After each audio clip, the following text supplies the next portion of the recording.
اللہ الرحمن الرحیم۔ السلام علیکم ناظرین، پاکستان سوسائٹی آف نیورولوجی کے زیر اہتمام فالج کے حوالے سے عوامی آگاہی کو بڑھانے کے لیے اس پروگرام کی سیریز کا ہم آغاز کر رہے ہیں، اور اس حوالے سے آج ہمارا پہلا پروگرام ہے۔ اس کا عنوان ہے فالج کے حوالے سے جو یہ بیماری پھیلی ہوئی ہے دنیا بھر میں، اس کے حوالے سے گفتگو کی جائے، اور جو عوامی آگاہی اس حوالے سے ہے اور جو ہونی چاہیے وہ ہماری آج کی گفتگو کا موضوع ہے۔ تو ہمارے آج کے مہمانوں میں شامل ہیں پروفیسر ڈاکٹر بھوجو کھیلانی، جو آغا خان یونیورسٹی میں پروفیسر ہیں نیورولوجی کے اور وہاں کی نیورو فزیولوجی لیب کے ڈائریکٹر بھی ہیں، ڈاکٹر عبد المالک جو نیورو کیئر اور فالج کیئر پروگرام کے ساتھ انوالو ہیں، اور نیورولوجی ایجوکیشن کے ساتھ، ٹیچنگ کے ساتھ اور پبلک اویئرنیس کے ساتھ کافی طویل عرصے سے وابستہ ہیں۔ تو آپ تمام حضرات کو خوش آمدید ہمارے اس پروگرام میں، اور ہم اپنے پروگرام کا آغاز ڈاکٹر بھوجو سے کرتے ہیں کہ فالج کی بیماری دنیا بھر میں ایک بڑی بیماریوں کے اندر شمار ہوتی ہے، تو دنیا بھر میں اس کے کیا اعداد و شمار ہیں، کتنے بڑے پیمانے پہ یہ بیماری ہے، اور اس کے کیا کیا اثرات ہیں کہ جو معاشرے پہ مرتب ہو رہے ہیں، اور بالخصوص ہمارے ریجن کے اندر جو ساؤتھ ایشیا کا ریجن کہلاتا ہے اس میں یہ بیماری کتنے بڑے پیمانے پر موجود ہے؟ السلام علیکم۔ یہ کافی عام بیماری ہے پوری دنیا میں۔ اگر آج سے ہم 20-25 سال دیکھیں تو فالج جو ہے وہ 6 نمبر پر عام بیماری تھی، اور اگلے 5 سالوں میں یعنی 5-6 سالوں میں یعنی کہ 2020 تک اس کی جو ایفیکٹ ہے وہ اور بڑھ جائے گا، یہ اور عام بیماری ہوگی، اور یہ ساری بیماریوں میں پوری دنیا میں 4تھے نمبر پہ آ جائے گی۔ اس سے آگے جو ہے وہ جیسے دل کی بیماریاں ہیں اور کینسر زیادہ ہوں گے، لیکن 6 نمبر سے یہ 4تھے نمبر پر آ جائے گی۔ اور پوری دنیا میں جو ہے وہ 5 ملین سے زیادہ سالانہ اسٹروک ہوتے ہیں، یعنی کہ 50 لاکھ سے زیادہ، اور اس کا 2/3 حصہ جو ہے وہ دنیا کے جو لو اور مڈل انکم کنٹریز ہوتے ہیں جو ہیں ان میں ہیں۔ تو جو یہاں کا ریجنل جو ڈیٹا ہے، ساؤتھ ایشیا کا جہاں تک ذکر ہے، ابھی لیٹلی کچھ چند سال پہلے جو ڈیٹا پبلش ہوا ہے اس کے مطابق انڈیا میں ہر 1,00,000 لوگوں میں سے 545 لوگوں کو فالج ہوتا ہے۔ پاکستان کا ڈیٹا اتنا اویلیبل نہیں ہے، اتنا اس پہ جو ہے وہ تحقیق نہیں ہوئی ہے، لیکن جو چند ایک سروے ہوئے ہیں اس کے مطابق یہاں پہ بھی یہ بیماری کافی عام ہے، اور جو ایک سروے پبلش ہوا تھا آج سے کوئی 10 سال پہلے، اس کے مطابق کوئی 5% لوگوں کو ہو سکتا ہے کہ فالج ہو ایک وقت میں۔ تو اس حساب سے یہ بیماری جو ہے وہ ہمارے پاس کافی عام ہے۔ باقی دنیا میں یہ بیماری قدرے کم ہوتی جا رہی ہے، لیکن ہمارے ریجن میں یہ بتدریج بڑھتی جا رہی ہے۔ اچھا، پاکستان میں بھی بیماری ہے یا نہیں؟ کیونکہ لوگ تو ظاہر ہمارے یہاں تذکرہ آتا ہے ملیریا کا، کینسر کا نام سننے میں آتا ہے، ہیپاٹائٹس، اس طرح کی بیماریاں جو انفیکشن والی بیماریاں کہلاتی ہیں، ان کا نام زیادہ سننے میں آتا ہے، لیکن پاکستان میں کیا یہ بیماری موجود ہے، اور کس پیمانے پر موجود ہے، اور اس کے کیا اثرات ہو رہے ہیں؟ ڈاکٹر عبد المالک۔ بسم اللہ الرحمن الرحیم۔ بالکل، پاکستان میں یہ بہت بڑی تعداد میں یہ بیماری موجود ہے، اور ایک محتاط اندازے کے مطابق، کیونکہ ایسا پاپولیشن بیس کوئی تحقیق تو میسر نہیں ہے، لیکن جو ہاسپٹل کی بنیادوں پر اور جو اربن سٹی کی بنیاد پہ جو تحقیق جو اب تک چھپی ہے اس کے مطابق یہ ہے کہ ہر 1,00,000 میں سے تقریباً 250 لوگوں کو فالج کا ہوتا ہے۔ اس طرح پاکستان میں ایک محتاط اندازے کے مطابق تقریباً 3.5 لاکھ افراد ایسے ہیں جن کو سالانہ بنیادوں پر فالج ہوتا ہے۔ تو یہ ایک بہت بڑی تعداد ہے جس کی ہم دیکھ سکتے ہیں کہ یہ بیماری بہت بڑی، یعنی یہ یعنی کہ ٹپ آف دا آئس برگ، یعنی کہ یہ ایک طرح سے بالکل ایک وہ چیز ہے جو ہمیں ہسپتالوں میں دستیاب اعداد و شمار کے مطابق ہوتا ہے، لیکن جو اصل حقائق ہیں وہ تو جب تک ایک پاپولیشن بیس کوئی عوامی سطح پر، کوئی حکومتی سطح پر اس کی کوئی تحقیق نہیں کی جائے گی، اس وقت تک ٹھیک اعداد و شمار تو نہیں بتایا جا سکے۔ لیکن یہ بہت بڑی تعداد میں پاکستان کے بڑے شہروں میں بھی اور چھوٹے شہروں میں بھی یہ بیماری پائی جاتی ہے۔ اچھا، ایک تو یہ ہے کہ عام طور پہ تاثر یہ ہے کہ یہ بیماری شاید کوئی بوڑھوں کی بیماری ہے، تو کیا یہ تاثر درست ہے؟ نہیں ہے۔ دوسری بات ہے کہ جو ہمارے معاشرے کے طبقات ہیں، جیسے خواتین ہیں، اس میں اس بیماری کی شرح کیا ہے، بچوں میں، نوجوانوں میں اس بیماری کی شرح کیا ہے، اور پاکستان کے اندر جو مختلف ایتھنک ریجنز ہیں جیسے پنجاب ہے، خیبر پختونخوا ہے، سندھ ہے، بلوچستان ہے، تو اس حوالے سے کوئی اعداد و شمار موجود ہے کہ کہاں پہ یہ بیماری زیادہ ہے اور کن ایج گروپس کے اندر اور کس طرح کے معاشرتی گروپس کے اندر یہ بیماری زیادہ ہے؟ جو یہ تو تاثر ہے کہ یہ بوڑھوں کی بیماری ہے، یہ اصل میں یہ مغرب سے آیا ہے، وہاں پہ یہ زیادہ بوڑھوں میں بیماری دیکھی جاتی ہے، لیکن ایسا نہیں کہ جوانوں میں بالکل نہیں ہوتی، وہاں پہ بھی ینگ ایج میں بیماری یہ ہوتی ہے، لیکن اس کی تعداد بہت کم ہوتی ہے، وہ آپ سمجھ لیں کہ 10% سے کم ہوتی ہے، لیکن اس کے مقابلے میں یہاں پہ ینگ ایج کا مطلب کہ 45 سال کی کم عمر میں یہاں پہ یہ بیماری کافی زیادہ ہے، اور یہاں کا مطلب صرف پاکستان نہیں، یہ ہمارا پورا ساؤتھ ایشیا کا ریجن، اس میں یہ کوئی 20-25% ٹوٹل جو ہسپتالوں میں دیکھے گئے ہیں وہ ینگ ایج میں زیادہ ہوتی ہے، یعنی کہ 45 سال سے کم عمر کے لوگوں میں۔ اور جو خواتین میں زیادہ ہوتی ہے یا مردوں میں زیادہ ہوتی ہے، یہ بھی جو ویسٹرن کنٹریز ہیں ان میں یہ دیکھا گیا ہے کہ جب یہ ینگ ایج میں ہوتی ہے تو مردوں میں زیادہ ہوتی ہے، لیکن جب عمر بڑھ جاتی ہے تو پھر دونوں میں جنسوں میں ایک جتنی ہوتی ہے۔ لیکن یہاں پہ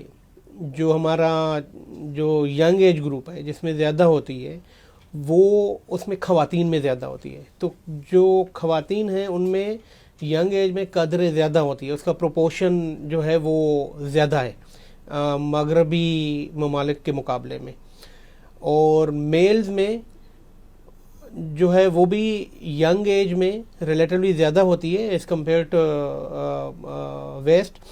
لیکن جو اوور آل ٹرینڈ ہے وہ یہ دیکھا گیا ہے کہ وہ وہی فالو کرتا ہے کہ جیسے عمر بڑھتی ہے تو اس کی شرح بڑھتی جاتی ہے،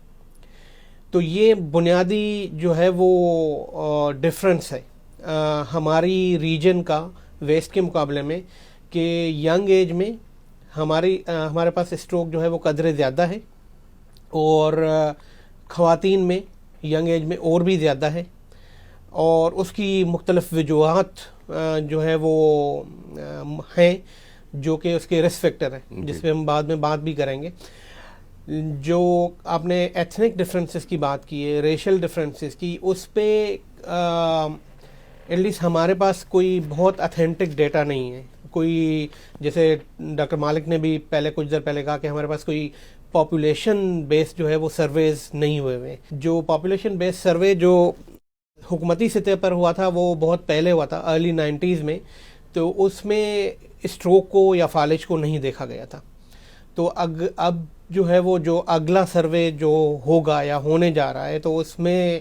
یہ امپورٹنٹ ہوگا کہ فالج کو بھی دیکھا جائے تاکہ ہمیں اس کے ٹھیک اعداد و شمار ملے، نہ صرف یہ کہ یہ بیماری کتنی عام ہے ہمارے پاس، اور یہ بھی کہ اس کا کوئی ایتھنک یا ریشل ڈفرینسز ہیں یا نہیں۔ کیونکہ ایک اسٹڈی ہوئی تھی کہ جس میں انہوں نے شو کیا تھا PMRC کی، کہ جس میں شاید پختونوں میں تھوڑی شرح اس کی زیادہ ہوتی ہے، لیکن ذرا اس کو ابھی ویلیڈیٹ کرنے کی ضرورت ہے۔ اچھا، یہ بات آئی یہاں پہ کہ پاکستان میں فالج ینگ لوگوں میں زیادہ ہے، 15 سے 45 سال کے تقریباً 18-20% لوگ ہیں فالج کے، اور پاکستان میں فالج کی عمر بھی کم ہے۔ امریکہ میں فالج 68 سال کی عمر میں ہوتا ہے، پاکستان میں 59 سال کی عمر میں ہوتا ہے، اور اتنی ہائی مورٹیلٹی یعنی اتنی بڑی تعداد میں لوگ مر جاتے ہیں، اعداد و شمار سے اندازہ ہوتا ہے کہ پاکستان میں کوئی روزانہ 400 افراد ہیں جو فالج کی وجہ سے جاں بحق ہو جاتے ہیں۔ تو یہ جو اتنے بڑے پیمانے پہ پاکستان میں یہ بیماری موجود ہے اور بڑھ رہی ہے، اور اس کی وجہ سے جو اتنی ہلاکتیں ہو رہی ہیں، اس کی وجہ کیا ہے کہ کیوں یہ پاکستان میں بیماری اتنی زیادہ موجود ہے اور یہ بڑھتی جا رہی ہے اور بالخصوص ینگ لوگوں کو اپنا شکار کر رہی ہے؟ اس کی کیا وجہ ہے؟ لیکن اس کی وجوہات جو عام طور پہ مغرب میں پائی جاتی ہیں کم و بیش وہی وجوہات ہمارے ہاں بھی، وہاں تو باقاعدہ اس کے اعداد و شمار مختلف وجوہات کی بنیاد میں میسر ہیں، لیکن ہمارے پاس بھی جتنی تحقیقات موجود ہیں اس کے مطابق وہی وجوہات ہیں، جس میں سب سے نمبر 1 جو ہے وہ بلند فشار خون، جو بلڈ پریشر جس کو ہم کہتے ہیں، وہ ہے۔ اس کے ساتھ ساتھ ذیابیطس یعنی شوگر کا ہونا، اور ہمارے معاشرے میں گو کہ یہ بہت زیادہ دیکھا جاتا ہے کہ غربت اور یہ چیزیں ہیں، لیکن جو باڈی ماس انڈیکس ہے یعنی موٹاپا ہے وہ بھی ایک اچھا خاصا اس معاشرے میں پایا جاتا ہے، تو یہ بھی ایک وجہ ہے۔ اس کے ساتھ ساتھ جوانوں میں بہت بڑی تعداد ہے، لیکن عام طور پہ سگریٹ نوشی اور یہ تمام وجوہات جو ہیں، اور پاکستان میں سگریٹ نوشی ایک ٹپیکل جو باقی دنیا میں ہوتا ہے، اس کے علاوہ بھی عوامل ہے، شیشہ ہے، حقہ ہے، وہ نسوار ہے، اپنا پان ہے، گٹکا ہے، یہ تمام جو تمباکو کی مختلف چیوبل فارم ہے، یہ بھی ایک بہت بڑی وجہ ہے ہمارے معاشرے میں. اور اس میں قانون سازی تو موجود ہے لیکن اس پہ کوئی ایسا عمل درآمد نہیں، جس کی وجہ سے یہ بہت بڑی تعداد جو ہے جو نوجوانوں میں بھی اور اس سے اوپر والی عمر کے لوگوں میں وجہ بن رہی ہے فالج کی. اور ایک جو پاکستان میڈیکل ریسرچ PMRC کے ایک تحقیق کے مطابق پاکستان میں تقریباً 45 سال سے اوپر جو لوگ ہیں ان میں 33% میں بلڈ پریشر پایا جاتا ہے. اور تقریباً پاکستان کے اندر 2020 تک تقریباً 20 ملین لوگ ہیں جو ذیابیطس کے شکار ہو جائیں گے. تو یہ ایک دو بہت بڑی وجوہات ہیں کہ اگر ان دو وجوہات کو ایک اچھے انداز میں آگاہی کی بنیاد پر اور اس کے روک تھام کے اعتبار سے ہم روک لیں بنیادی سطح پر، تو ہم فالج کے یہ جو ایک طرف وبائی صورتحال ہے اس سے ہم بچا جا سکتا ہے. تو یہ دو بہت بڑی، ویسے تو موٹاپا بھی ہے، عمر کا زیادہ بڑھ جانا بھی ہے، بہت ساری وجہ، لیکن دو بڑی کامن ہمارے معاشرے کے اندر وجوہات ہیں، جس میں نمبر 1 بلند فشار خون، بلڈ پریشر، اور اس کا پراپرلی پھر اور ساتھ میں ذیابیطس کا ہونا. اچھا، کچھ ایسے رسک فیکٹرز ہیں جو مغربی ممالک میں نہیں پائے جاتے جن کے بارے میں بات آتی ہے کہ وہ یہاں پہ زیادہ ہیں. جیسے ہمارے یہاں جو چوئنگ ٹوبیکو ہے اس کا استعمال بہت زیادہ ہے جو مغربی ممالک میں اتنا نہیں ہوتا ہے. تو کیا یہ بھی رسک فیکٹر ہے اسٹروک کا، اس سے بھی فالج ہو سکتا ہے؟ اسی طرح ڈالڈے کا استعمال ہے جو مختلف طرح کے گھی ہوتے ہیں. اسی طرح پاکستان میں ہیپاٹائٹس کی بیماری کافی ہے، ہیپاٹائٹس بی اور سی، اور جو انفیکشنز ہوتے ہیں مختلف طرح کے، کیا اس کی وجہ سے بھی فالج ہو سکتا ہے اور یہ بھی رسک فیکٹرز میں کاؤنٹ ہوتے ہیں فالج کے؟ ان تینوں چیزوں میں جو آپ نے ابھی مینشن کی ہیں اس میں سب سے اہم چیز جو ہے وہ چیوئنگ ٹوبیکو ہے، یعنی کہ تمباکو کھانا، تو جس میں پتی والے پان، گٹکے، چھالیا کے ساتھ، سپاری کے ساتھ یہ چیز آ جاتی ہے. تو وہ جو ہے وہ سب سے اہم رسک فیکٹر ہے. اور ایک جو ہے وہ یہاں پہ اسٹڈی ہوئی تھی کراچی میں، اس کے مطابق وہ پاپولیشن بیس تھی، اس کے مطابق وہ لوگ جو ان چیزوں کا استعمال زیادہ کرتے ہیں ان میں فالج کی شرح زیادہ دیکھی گئی تھی. تو یہ آپ سمجھ لیں کہ جو ہے وہ سگریٹ نوشی کے ایڈیشنل ہے، تو جو کہ فالج کا سبب بن سکتا ہے. اور باقی جو دو چیزیں آپ نے بیان کی ہیں ان کا جو ہے وہ ڈیٹا اتنا اویلیبل نہیں ہے، اور ان کی جو ہے وہ اسٹروک کے ساتھ جو ریلیشن ہے وہ اتنی ویل اسٹیبلش نہیں ہے. دو کہ فالج کے ساتھ اس پہ کافی لٹریچر ہے، لیکن جیسے ہیپیٹائٹس کے ساتھ، لیکن وہ اتنا بہت وہ اسٹرانگ کوریلیشن نہیں ہے جتنی تمباکو کی ہے. تو کیونکہ یہ چیز کافی عام ہے،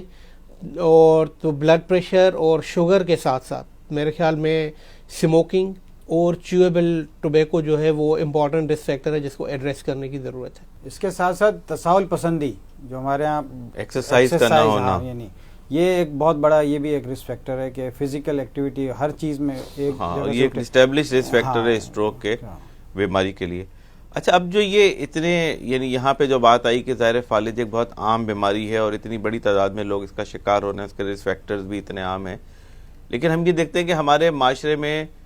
نہ صرف عوام کے اندر اس حوالے سے کوئی آگاہی نہیں ہے بلکہ ایون ڈاکٹرز کی اویئرنیس بھی کم ہے، اور حکومت کو تو اس بات کا ادراک نہیں ہے اتنا کہ یہ بیماری کس طرح ہے. اور جو آپ جس طرح آپ بتا رہے ہیں کہ یہ تو ایک وبائی مرض کی طرح بڑھ رہی ہے بیماری، اور بڑی تعداد میں لوگوں کو یہ اپنی لپیٹ میں لیتی چلے آ رہی ہے. تو یہ جو اویئرنیس نہیں ہے حکومتی سطح پر، ڈاکٹرز کی سطح پر یا عوام کی سطح پر، اس کا لیول کیا ہے اس اویئرنیس کا؟ اور دوسرا یہ ہے کہ یہ نہیں ہے تو کیوں نہیں ہے، اور اگر نہیں ہے تو اس کو درست کرنے کے لیے کیا اقدامات کیے جا رہے ہیں؟ یہ بہت اہم بات ہے، کیونکہ اس کے نتیجے میں ہی ہم وہ عوامل کی طرف جا سکتے ہیں جس کی وجہ سے اس بیماری کی روک تھام پہ کوئی اقدامات کیے. بنیادی طور پہ یہ کام تو حکومت ہی کا ہے، یعنی وہ اپنی صحت کی پالیسیز کے اندر وہ ان اقدامات کو زیادہ فروغ دے، ان اقدامات کی طرف زیادہ اپنے بجٹ کو لگائے جو کہ آگاہی کے حوالے سے اور بچاؤ کے حوالے سے تدابیر اختیار کر سکیں. یعنی حکومت اپنی اگر بنیادی، لیکن یہاں تو اب بات کہیں چلی جائے گی، لیکن یہاں بنیادی مسئلہ یہ ہے کہ وہ تدابیر نہیں ہیں جس کی بنیاد پر ہم وہ اقدامات کر سکیں جس سے کچھ بیماریوں کا بچاؤ ممکن ہو سکے. لیکن بہرحال معاشرے کے اندر جو دوسرے طبقات ہیں جو مختلف یعنی جیسے اب پاکستان میں اب سول سوسائٹی اور نان اسٹیٹ ایکٹرز کا بہت زیادہ عمل داخل ہے، تو انہی کے تحت ہی اگر ہم آگاہی کی کوئی مہمات کریں، معاشرے میں اس میں لوگوں میں یہ شعور دیں کہ یہ عوامل ہیں جس کے نتیجے میں ایک ایسی بیماری سے آپ کا سابقہ پڑ جاتا ہے جو کہ پھر عمر بھر معذوری کا باعث بن سکتا ہے. لہذا پھر ہمیں بہت زیادہ پھر حکومت کی نظر میں دیکھے بجائے جو صحت کی انجمنیں ہیں یا جس طرح شعبہ طب سے وابستہ جو ادارے ہیں وہ پھر اس اقدام کو اپنے سر اٹھائیں, جو کسی حد تک اٹھائے ہوئے بھی ہے, لیکن یہ ظاہر سی بات ہے کہ اتنے بڑے سمندر میں قطرے یا 2 قطرے کے باعث لہٰذا بنیادی طور پہ جب تک حکومت اس میں اپنا کوئی حصہ نہیں بڑھائے گی تو معاشرے میں آگاہی نہیں پیدا ہوگی. لیکن معاشرے میں آگاہی کے نتیجے میں اس کے اقدامات کیے جا سکتے ہیں جس سے پھر ہم اس بیماری سے کسی حد تک بچ سکتے ہیں. اچھا, اس حوالے سے جو پاکستان سوسائٹی آف نیورولوجی ہے اس نے کیا اقدامات کیے اور کیا اقدامات کر رہی ہے کہ ڈاکٹرز کے اندر اویئرنیس پیدا ہو اسٹروک کے حوالے سے, اور ڈاکٹرز کو پتہ چلے کہ فالج کی صحیح تشخیص اور صحیح علاج کیسے ہوتا ہے, اور پبلک کے اندر بھی اویئرنیس پیدا ہو, اس کے لیے سوسائٹی آف نیورولوجی نے کیا اقدامات کیے؟ پاکستان سوسائٹی آف نیورولوجی کے تحت مختلف پروگرام ہوتے رہتے ہیں. اس میں ایک تو ان کا ریگولر فیچر جو ہے وہ ان کی ایک اینیول میٹنگ ہوتی ہے, اور پھر فالج کے حوالے سے ایک اپڈیٹ بھی ہوتا ہے جس میں نہ صرف پاکستان کے نیورولوجسٹ بلکہ وہ پاکستانی نیورولوجسٹ جو باہر ہوتے ہیں وہ بھی آتے ہیں, وہ اسٹروک کے بارے میں لیٹسٹ انفارمیشن دیتے ہیں. اور وہ پروگرام جو ہے وہ بیسیکلی فزیشنس کے لیے ہوتا ہے, اور اس میں عموماً زیادہ تر جو ہے وہ نیورولوجسٹ آتے ہیں. لیکن اس کے علاوہ کچھ اور آگاہی کے پروگرام گائے بگائے ہوتے رہتے ہیں جس میں فزیشنس کو ٹارگٹ کیا جاتا ہے, اور کبھی کچھ پروگرام جو ہے وہ پبلک کے لیے بھی ہوتے رہتے ہیں, اور کچھ ٹی وی پروگرامز بھی ہوتے رہتے ہیں. جیسے یہ والا پروگرام ہو رہا ہے پبلک اویئرنیس کی آگاہی کے لیے, اور پھر سالانہ ایک ورلڈ اسٹروک ڈے ہوتا ہے. اس دن کے دوران جو ہے وہ مختلف پروگرامز ہوتے ہیں. ایک برین اویئرنیس ویک ہوتا ہے, اس کے دوران جو ہے وہ جتنی بھی برین کی یا نیورولوجی کی ڈیزیزز ہیں, بیماریاں ہیں, اس کے متعلق پروگرام ہوتے ہیں بشمول فالج کے. گائیڈ لائنز اور پبلک اویئرنیس کے کیمپس وغیرہ بھی لگاتی رہی اس کے حوالے سے. اس میں اصل میں جیسے ڈاکٹر بھوجن نے کہا یہ تمام اقدامات کے ساتھ ساتھ دیکھیں 3 سطحوں پہ ہم یہ کام کر رہے ہیں, اور اس کو تو باقاعدہ ہم نے تھوڑا سا آرگنائز بھی اس سطح کیا. ایک ہے آگاہی کی سطح پہ. آگاہی کی سطح پہ مختلف عوامی سطح پہ لٹریچر کی تیاری کی گئی ہے, جن کو کلینک کے ذریعے سے, بینرز کے ذریعے سے, اسٹیمر کے ذریعے سے, سوشل میڈیا کے ذریعے سے ہم نے لوگوں میں یہ آگاہی پیدا کی ہے کہ وہ کون کون سے عوامل ہیں جن سے آپ بچیں جس کے نتیجے میں فالج ہو سکتا ہے. تو لوگوں میں آگاہی کریٹ کی گئی لوگوں, اور ان شہروں کو ہم نے یعنی ستمبر 2012 سے تو ہم اس بتا سکتے ہیں تقریباً 25 شہروں کے اندر ہم نے مختلف سطحوں پر کیمپس کیے, مختلف سطحوں پر, اور ان جگہوں پہ خاص طور پہ جہاں پہ نیورولوجسٹ اویلیبل نہیں تھے. اور ملک میں جو پاکستان سوسائٹی آف نیورولوجی کے تحت اور دیگر اس کے اسٹروک سوسائٹی کے تحت ہم نے اس طرح کے اقدامات کیے جس کے نتیجے میں لوگوں میں یہ آگاہی اور شعور بیسک اور اسکریننگ کا کام کیا جا سکے, تاکہ ہمیں یہ پتہ چل سکے کہ معاشرے کے اندر وہ کون کون سے عوامل ہیں جس کے نتیجے میں فالج ہو سکتے ہیں, اور ان میں یہ آگاہی عوام میں پیدا ہو تاکہ وہ بچ سکے. تو پہلے تو آگاہی ہے. دوسرا اس کے نتیجے میں ڈاکٹرز کے ٹریننگ پروگرام, ڈاکٹرز کی ٹریننگ کا جس سے ڈاکٹر بھوجن نے کہا کہ ہم ایک تو Pakistan society of neurology annual meetings کرتی ہے, اپنے سمپوزیاز کرتی ہے CM, لیکن ان شہروں کے اندر بھی فیملی فزیشین پروگرام پورا ہم نے اس کو چلایا. تقریباً 20-22 شہروں میں پورے 1.5 سال میں تواتر کے ساتھ کر رہے ہیں, جس میں نیورولوجسٹ اویلیبل نہیں ہے, تاکہ ان ڈاکٹرز کو جنہوں نے جو فرسٹ ڈور اسٹیپ پہ جو مریضوں سے جو انٹریکٹ کرتے ہیں وہ یہ بات جان سکیں کہ فالج کے حوالے سے کیا اقدامات کرنے چاہیے ایز اے ڈاکٹر, اور کیا کیا چیزیں یعنی ڈو اینڈ ڈونٹس, اور اس کے اویئرنیس پورا دیا جاتا ہے. اور ان کو لنک کیا پاکستان کے ان بڑے شہروں کے انسٹیٹیوٹ میں نیورولوجسٹ سے جہاں پر نیورولوجی کے ڈاکٹر ٹرین موجود ہیں اور شعبہ جات موجود ہیں, تاکہ اگر فرض کریں وہ چیزیں ان کے آؤٹ آف دا کنٹرول ہوتی ہیں یا وہاں پہ وہ سہولیات میسر نہیں ہیں, تو ان کو اس چیز کی آگاہی دی تاکہ وہ ان شہروں پہ پیشنٹ اپنے ریفر کر سکیں, یا کم از کم ٹیلی فونک کے طور پہ یا دیگر جو گیجٹس کے ذریعے وہ یہ آگاہی حاصل کر سکیں جس کے نتیجے میں فالج کا علاج کیا جا سکتا ہے. اس کے ساتھ ساتھ تحقیق کا بھی کام کیا گیا, جس کے مختلف پاکستان سوسائٹی آف نیورولوجی سے وابستہ ڈاکٹرز نے مختلف موضوعات پر تحقیقات, جس میں گائیڈ لائنز کا بھی ایک مرتب ہونا ہے جن کو ڈاکٹرز تک بھی پہنچایا گیا, پلس یہ کہ وہ کون کون سے عوامل ہیں جس کے نتیجے میں فالج جو ہے اس معاشرے میں وقوع پذیر ہو رہا ہے. تو یہ 3 سطحوں پر ہم یعنی اس سوسائٹی کے تحت بھی اور اس کے ساتھ جو وابستہ پاکستان سوسائٹی ہے یا ناف ہے یہ اس کے تحت ہم پروگرامات کرتے رہتے ہیں. اور ظاہر سے یہ ایک بہت ہی مطلب محدود وسائل میں محدود کام ہے, ضرورت زیادہ بڑے کام کی ہے، ضرورت زیادہ بڑی چیزوں کی ہے، لیکن اس کے ساتھ ساتھ پھر وسائل کی ضرورت ہے، اور یہ پروگرام جس طرح ڈاکٹر بھوجو نے کہا اس کی ایک کڑی بھی ہے۔ تو ڈاکٹر بھوجو، یہ بات تو بہت واضح ہے کہ پاکستان میں بیماری بڑھ رہی ہے اور بہت تیزی کے ساتھ بڑھ رہی ہے، اور اس کے نتیجے میں ہلاکتیں بھی بڑھ رہی ہیں، معذوری بھی بڑھ رہی ہے۔ تو پاکستان کے عوام کو آپ کیا پیغام دینا چاہیں گے کہ اس سے کس طرح بچا جا سکتا ہے؟ لوگ یہ پوچھتے ہیں کہ کیا فالج سے بچنا ممکن ہے،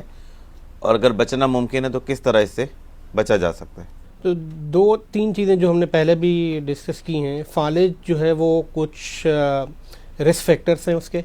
جو کہ بہت ہی ویل اسٹیبلشڈ ہیں، جو کہ ہماری پاپولیشن میں بہت زیادہ ہے۔ جیسے ہائپر ٹینشن کی بیماری ہے، جو کہ 45 سال کے بڑی عمر میں یہاں پہ ہر تیسرا فرد اس بیماری میں مبتلا ہے، اور یا شوگر ہے، ڈائبٹیز ہے، جو کہ 45 سال کے بڑی عمر میں ہر چوتھے فرد کو جو ہے وہ ڈائبٹیز یا شوگر ہے۔ تیسری چیز اسموکنگ، سگریٹ، اور پلس جو ہے وہ چویبل ٹوبیکو، اور وہ بھی کافی عام ہے۔ کوئی 25-30% لوگ جو ہے وہ اسموک کرتے ہیں، خاص طور پر میلز یا مرد حضرات میں۔ خواتین میں اس کی شرح کم ہے، بلکہ کافی کم ہے، کوئی 10% کے آس پاس ہوگی۔ چوتھی جو چیز ہے وہ جیسے کولیسٹرول ہے، وہ بھی کوئی 15 سال سے بڑی عمر کے لوگوں میں پاکستان میں کوئی ہر 5ویں فرد کی کولیسٹرول جو ہے وہ بڑھی ہوئی ہے۔ تو ان 5 چیزوں کا کنٹرول بہت ہی ضروری ہے، جس سے اس بیماری سے بچا جا سکتا ہے۔ تو اس کا مطلب یہ ہے کہ آپ بلڈ پریشر سے عموماً کوئی سمٹم نہیں ہوتے، کوئی تکلیف نہیں ہوتی، شوگر سے بھی ہو سکتا ہے کوئی تکلیف نہ ہو، تو ان چیزوں کو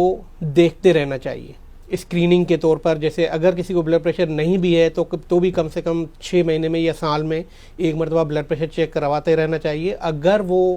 بڑھا ہوا ہے، یعنی کہ اس کی جو اوپر والا بلڈ پریشر ہے وہ 140 ہے، نیچے والا 90 ہے، اس سے اوپر ہے یا اتنے رینج میں آ رہا ہے مستقل، تو ان کو کسی ڈاکٹر سے، فزیشین سے رجوع کرنا چاہیے، تاکہ اس کو ٹھیک طرح سے کنٹرول کیا جا سکے۔ اسی طرح سے شوگر بھی ٹیسٹ کرتے رہنے چاہیے سال میں کم سے کم 1 مرتبہ، اور 20-25 سال کی عمر کے بعد کے لوگوں میں کولیسٹرول بھی دیکھنی چاہیے۔ اسموکنگ بند کرنی چاہیے، اور فزیکل ایکٹیویٹی، ایکسرسائز روزانہ کم سے کم آدھا گھنٹہ ہفتے میں 5 دن کرنی چاہیے۔ اس سے بھی جو ہے وہ بہت پازیٹیو افیکٹ آتا ہے، نہ صرف فالج سے بچنے کے لیے بلکہ باقی چیزوں میں بھی، دل کی بیماری سے بھی، موٹاپا بھی کم ہوتا ہے، کولیسٹرول پہ بھی پازیٹیو افیکٹ آتا ہے۔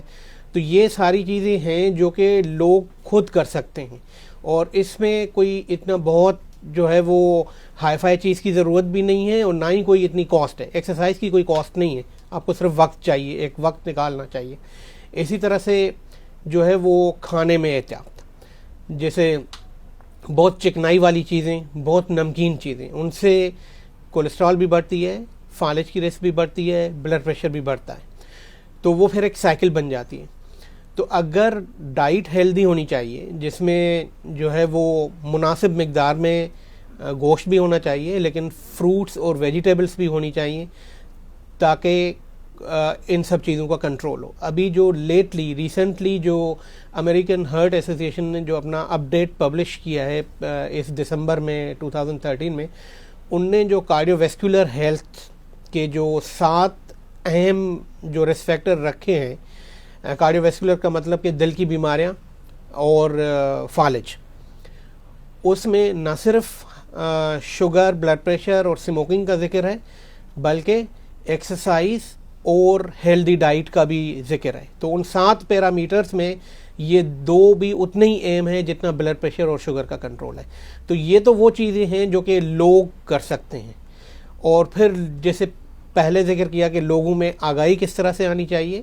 وہ یہ ہے کہ ایک تو جیسے پاکستان سوسائٹی آف نیورولوجی کام کر رہی ہے، یا باقی جو سوسائٹیز ہیں نیورولوجی کی وہ کام کر رہی ہیں، اس کے ساتھ ساتھ جو ہے وہ گورنمنٹ اور این جی اوز کو اپنا رول پلے کرنا چاہیے۔ ایک بالکل ایک ہیلتھ پالیسی فالج سے ریلیٹڈ مرتب ہونی چاہیے، جس میں اس کو ٹارگٹ بنایا جائے۔ تو فالج کی بڑھتی ہوئی شرح کو روکنے کے لیے، اور اس کو جو اس کے نتیجے میں ہلاکتیں ہو رہی ہیں، معذوری، اس کو روکنے کے لیے حکومتی سطح پہ کیا اقدامات تجویز کریں گے؟ کہ جس کے نتیجے میں اس کو ہم کنٹرول کر سکیں؟ دیکھیں یہ فالج وہ بیماری جو پاکستان میں جو ایک معتاد تقریباً اس میں